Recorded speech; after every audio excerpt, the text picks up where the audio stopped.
Here we begin the very first lesson which is, बस सुन लो आराम से, एक मूवी की तरह देखो इसको, जो भी क्वेश्चन आएंगे वो सुनते रहना, आप एग्जाम में उनका आंसर कर पाओगे आराम से सुन के, ठीक है। चलिए स्टार्ट करते हैं। Here we begin the very first lesson which is a letter to God. भगवान को एक पत्र लिख देता है एक इंसान, कमाल का इंसान है ये। तो लेसन है अ लेटर टू गॉड, लिखा है जीएल फ्यूंटिस साहब ने।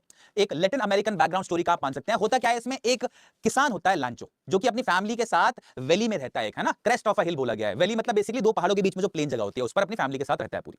अब क्या होता है कि एक कॉर्न की, मक्का जो फसल होती है उसकी खेती करता है, और काफी समय से वेट कर रहा होता है बारिश का। बस the only thing that he wanted was a good downpour. तो डाउनपोर वर्ड याद रखिएगा, सिर्फ इकलौती अगर किसी चीज की इच्छा थी इसको, तो डाउनपोर की जरूरत थी इसको। बस बारिश अगर हो जाए तो उसको बहुत ही अच्छी फसल मिल जाने वाली थी, बट बारिश नहीं होकर दे रही थी। और अल्टीमेटली इसने एक दिन प्रेडिक्ट किया कि आज देखो बारिश होगी, अपनी बीवी को ऐसा बोला, और कुछ देर बाद बारिश हो भी गई।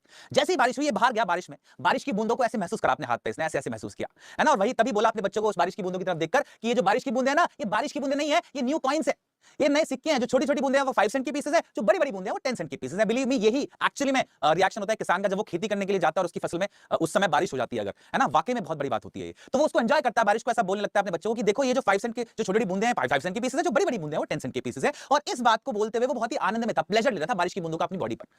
क्यों बोला ऐसा उसने? क्योंकि ये अल्टीमेटली यही बारिश की बूंदे जो होंगी उनकी वजह से उसको एक अच्छा हार्वेस्ट मिलेगा, उसकी जो फसल है वो अच्छे से निकल के आएगी, और उस फसल को वो फिर बेच के कुछ पैसा कमा पाएगा, अपना गुजर बसर कर पाएगा अच्छे से, ठीक है। अब होता क्या है कि बारिश की बूंदें आते आते कुछ ही देर में ओलावृष्टि में बदल जाती हैं, हेल स्टॉर्म में बदल जाती हैं, हेल स्टॉर्म में, ठीक है। अब यहां पर आपके लिए कुछ कीवर्ड्स हैं, जैसे देखो यहां हेल स्टॉर्म दिया हुआ है मैंने, तो आप लोग कैसे याद रखोगे इनको? जो भी कीवर्ड्स यहां पर हाईलाइटेड है ना, उनको देखते रहना और इनको याद करना, और उनको एग्जाम में यूज भी करना अपने आंसर्स में। दूसरा ये कि इनको जब आप रिवीजन कर रहे हो ना एग्जाम से जस्ट पहले, तो आप लोग इन कीवर्ड्स को देख के पूरा चैप्टर रिवाइज कर लेना, बस कुछ सेकंड्स में आप पूरा चैप्टर रिवाइज कर लोगे। फाइन जी हाँ, फर रहे हैं, बिल्कुल फर रहे हैं, जब फर्रे बना लिए तो क्यों ना लेके आ जाए, हाँ ठीक है, ओके। फायदा उठाना चाहिए ना नोट्स का, बहुत मेहनत से नोट्स बने हैं यार, ये took me days to make these notes, day and night, मतलब पूरी दिन रात मिला मिलू के। एनीवे, तो होता क्या है भाई, एकदम से हेल स्टॉर्म आने लगती है, ओलावृष्टि होने लगती है, और देखते ही देखते ये ओलावृष्टि जो होती है इससे पूरी फसल खत्म हो जाती है, डिस्ट्रॉय हो जाती है पूरी फसल।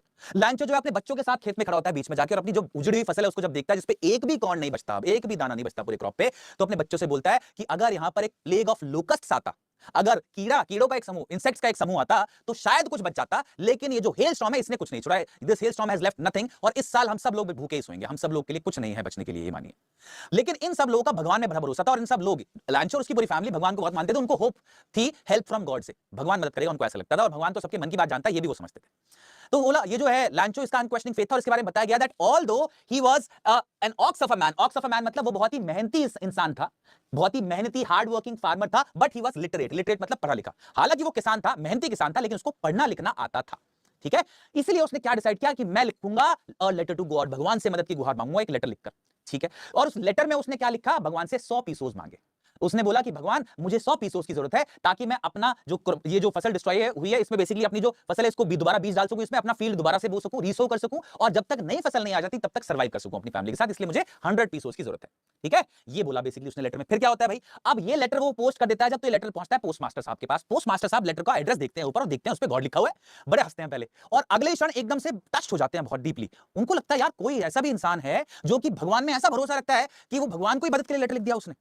वो बड़े टच होते हैं इस बात से, और उनको लगता है इस इंसान का भरोसा नहीं टूटने दूंगा मैं, और ये डिसाइड करते हैं कि मैं इस लेटर का जवाब दूंगा। लेकिन जैसे लेटर खोलते हैं उनको लगता है यार लेटर का जवाब देने के लिए सिर्फ गुडविल तो नहीं चाहिए, अच्छी इच्छा तो नहीं चाहिए, बस पैसे की जरूरत पड़ेगी, किसी ने तो पैसे मांग रखे हैं 100 पीसोस, तो वो क्या करते हैं अपने प्रॉमिस को जो उन्होंने डिसाइड किया था, जो रेजोल्यूशन किया था कि मैं इस लेटर का जवाब दूंगा, उस पर स्टैंड करते हैं और उसको पूरा करने की कोशिश करते हैं। कैसे? कुछ पार्ट अपनी सैलरी से कंट्रीब्यूट कर देते हैं, कुछ पार्ट अपने ऑफिस के एम्प्लॉइज से लेते हैं, कुछ बाकी लोगों से as an act of charity ले लेते हैं, और टोटल मिला के a little more than half, लगभग 70 पीसोस जोड़ पाते हैं। 70 पीसोस जब जोड़ते हैं तो उसको एनवेलप में डालते हैं, उसके साथ एक लेटर लिखते हैं जिस पे गॉड लिखते हैं, बस एक सिंगल लेटर, और पोस्ट कर देते हैं लेटर को। बेसिकली पोस्ट क्या, पोस्टमैन को देते हैं और बोलते हैं कि जब लांचो आए अगले संडे, अपकमिंग संडे, तो उसको लेटर दे देना। लांचो आता है अगले संडे, लेटर उसको मिलता है। लेटर को देख के लांचो को कोई ताज्जुब नहीं होता, उसको बिल्कुल नहीं हैरत होती। उसको अगर कुछ होता है तो सिर्फ वो लेटर जैसे ही खोलता है तो उसको गुस्सा आता है एकदम से, पैसे देखकर, पैसे गिन के। क्यों? उसको लगा कि यार भगवान से जो मैंने रिक्वेस्ट की थी भगवान उसको डिनाई करेगा नहीं, और हिसाब में गड़बड़ है नहीं भगवान के, तो भाई पैसे तो पूरे आए होंगे। गुस्सा आता है एकदम से उसके, और वो तुरंत ही वहीं पब्लिक राइटिंग टेबल से पेन और पेपर लेता है और लेटर का जवाब लिखना शुरू कर देता है। लेटर का जवाब लिखता है, उसको पोस्ट कर देता है। पोस्ट मास्टर साहब तुरंत दौड़ के उस लेटर को पकड़ते हैं और पढ़ते हैं क्या जवाब लिखता है, जहां पर आपके लेसन का एंड होता है। तो लांचो जवाब देता है कि God of the money you sent me, I received only 70 pesos, full stop, please send me the rest because I need it very much, but don't send it through the post because the post office employees are a bunch of crooks, क्योंकि post office employees हैं, एक bunch of crooks है, criminals हैं, चोर हैं, उन्होंने पैसा चुरा लिया है मेरा भगवान।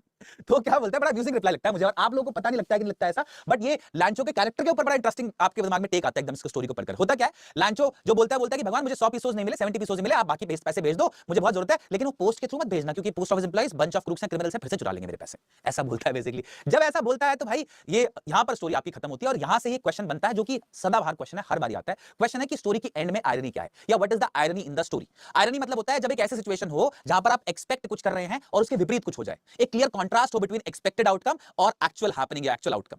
जैसे एक फायर ब्रिगेड